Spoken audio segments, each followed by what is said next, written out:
অবস্থা যে তাকে হত্যা করা হয়েছে তাৎক্ষণিকভাবেই, কখনো ইনজেকশন দিয়ে হত্যা করা হতো, তারপরে পেট চিরে ফেলতো, এরপরে সেখানে সিমেন্ট ভরে দিয়ে ব্যাগ ভরে দিয়ে নদীতে ফেলে দেওয়া হতো।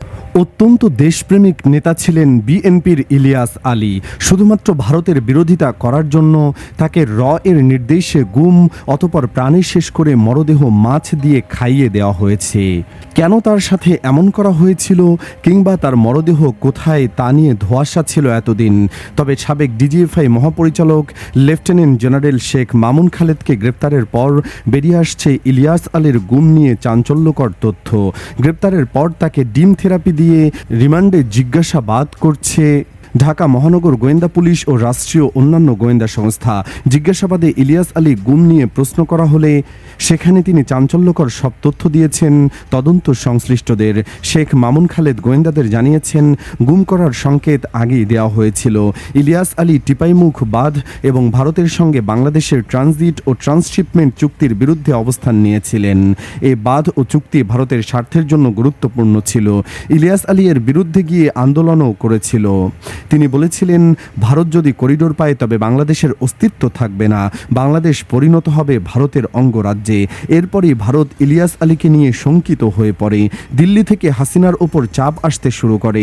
ফলাফল, ইলিয়াস আলী হাসিনার চক্ষুশূলে পরিণত হন। তাই মহাপরিকল্পনা বাস্তবায়নের উদ্দেশ্যে ভারত আর আওয়ামী লীগের যৌথ উদ্যোগে ইলিয়াস আলীকে সরিয়ে দেওয়া হয়। স্বৈরাচার খুনি ভণ্ড শেখ হাসিনা তৎকালীন ডিজিএফআই প্রধান ও র্যাব মহাপরিচালককে গুমের মিশন বাস্তবায়ন করার নির্দেশনা দেন। গুমের পুরো প্রক্রিয়া রেকি ও বাস্তবায়ন করে র্যাব 1, আর র্যাব 1 এর সহযোগিতা করে ডিজিএফআই এর কিছু কর্মকর্তা, যেখানে ছিলেন আয়নাঘরের অন্যতম প্রতিষ্ঠাতা ও সম্প্রতি গ্রেফতার হওয়া ডিজিএফআই মহাপরিচালক লেফটেন্যান্ট জেনারেল শেখ মামুন। তবে সবচেয়ে বড় ভূমিকা ও ইলিয়াস আলী গুম মিশনের নেতৃত্ব দেন মেজর জেনারেল জিয়াউল আহসান। শেখ হাসিনা ঘটনার আগে পরে জিয়াউলের সঙ্গে একাধিকবার কথা বলেন। সব প্রস্তুতি শেষ হওয়ার পর 2012 সালের 17 এপ্রিল ইলিয়াস আলী ও তার ব্যক্তিগত গাড়ি চালককে বনানী থেকে গুম করে নেওয়া হয় র্যাব 1 এর সদর দপ্তরে। সেখানে ইলিয়াসকে রেখে জিজ্ঞাসাবাদ করেন এবং মারধর করা হয়। গোয়েন্দাদের সূত্র জানিয়েছে, তুলে নেওয়ার পর 17 থেকে 20 এপ্রিলের কোনো এক রাতে ইলিয়াস আলীকে প্রাণে শেষ করে ধলেশ্বরী নদীতে মরদেহ ফেলে দেওয়া হয়। তবে ড্রাইভারের বিষয়ে এখনও বিস্তারিত জানা যায়। অন্যদিকে গুম হওয়া স্বামীর সন্ধান চেয়ে 21 এপ্রিল ইলিয়াস পত্নী, যিনি এখন এমপি হয়েছেন, তিনি সন্তানদের নিয়ে শেখ হাসিনার সঙ্গে দেখা করেন, কিন্তু কাজের কাজ হয়নি। ডাইনি খুনি স্বৈরাচার হাসিনা জিয়াউল আহসানকে ফোন দিলে ইলিয়াস আলীকে চূড়ান্ত গুম করার ইঙ্গিত দেন ওই কর্মকর্তা। এদিকে সরকারের নির্দেশনায় ইলিয়াস আলীকে গুম করা নিয়ে নড়েচড়ে বসেছে আইন শৃঙ্খলা বাহিনী। শেখ মামুন খালেদকে গ্রেপ্তারের পর দফায় দফায় জিজ্ঞাসাবাদ করা হচ্ছে।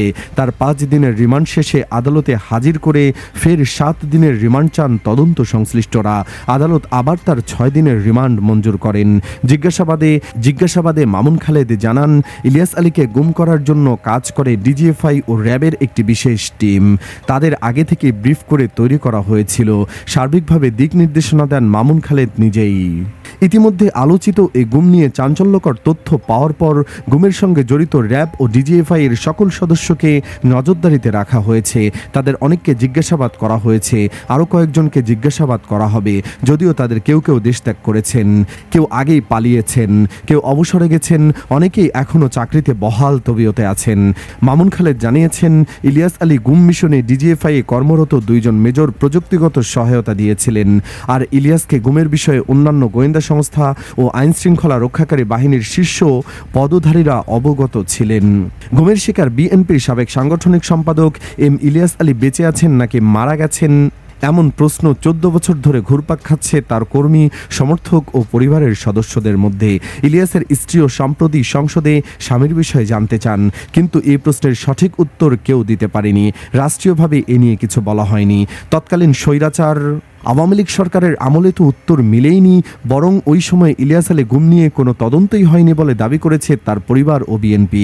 একটি পক্ষ আগেই ধারণা করেছিল ইলিয়াস আলীকে শেষ করা হয়েছে, আর আরেকটি পক্ষ মনে করতেন ইলিয়াস আলী বেঁচে আছেন এবং তিনিও ফিরবেন। কিন্তু গণ অভ্যুত্থানের পর ডিজিএফআই নিয়ন্ত্রণাধীন আয়নাঘর খ্যাত বন্দিশালা থেকে গুমের শিকার অনেকেই মুক্তি পান। তখনও ইলিয়াস আলী ফেরেননি। এরপর থেকে আর তার ফিরে আসার আশা একেবারেই ক্ষীণ হয়ে আসে। তদন্ত সূত্র জানায়, ঘটনার রাতে সন্ধ্যার পর থেকে দলীয় নেতাকর্মীদের নিয়ে ইলিয়াস আলী তৎকালীন শেরাটন হোটেলে বসে মিটিং করেছিলেন। রাত 11টার দিকে তিনি নেতাকর্মীদের কাছ থেকে বিদায় নিয়ে বাসার উদ্দেশ্যে রওনা হন।